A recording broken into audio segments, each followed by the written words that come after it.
Stamping inside a fancy shape creates a beautiful frame for both focal images and greetings. But after a while, you may start to feel like all of your cards are starting to look the same. So today, I'm going to show you a twist on framing your images. I call this cropped circles. To begin, what I've done is, I've stamped the anchor image from the Enjoy the Sunshine Stamp TV kit, and also the greeting that says, "You are my rock, my anchor, my sea." I decided I wanted this to be a Father's Day card for my husband, and I thought this image and greeting just worked perfectly.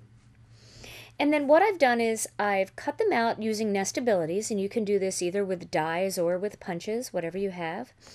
And I created the look of a porthole by layering it with some red hot cardstock. Then I've taken a square piece of navy blue cardstock and I've embossed it using a Cuttlebug embossing folder called the Mesh Embossing Folder. And what I'm going to do is I'm going to position my first circle up in the top corner, and I'm going to leave some of it hanging off the edge. I'm going to affix that using some Glue Glider Pro. And because I have a brad, you can see I have a brad back here, I definitely want to make sure I have a little bit of extra tape around that brad area.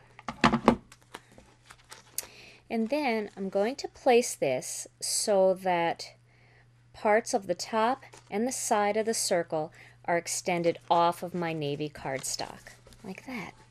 And make sure that that's pressed down real well. Now I'm going to do the same thing for my greeting. I'm going to place that with just a little bit of the bottom and the side extending over my piece of navy cardstock the same way.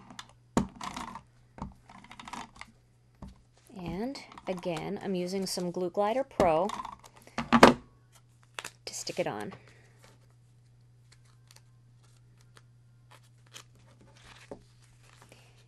And I'm going to position that there.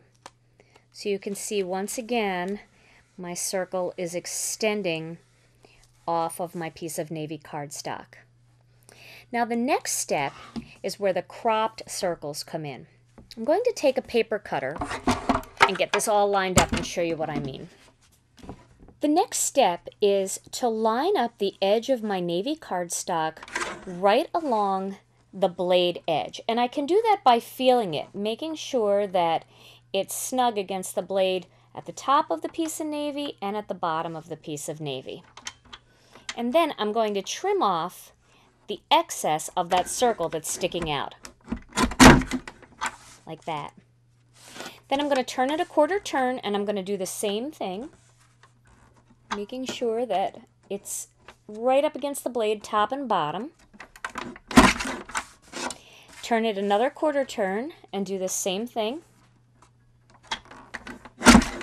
And one more quarter turn. Boy, pieces everywhere. One more quarter turn and do the same thing.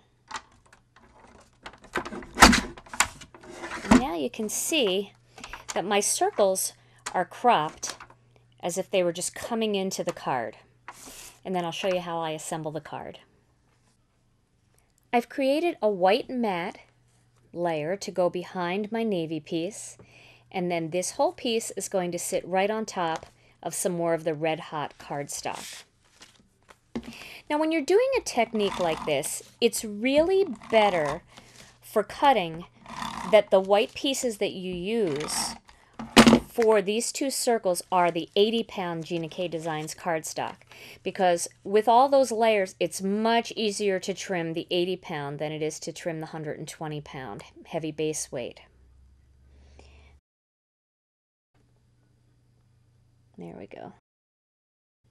Okay, so I've lined that up, and then this whole piece is going to go right on top of my red hot.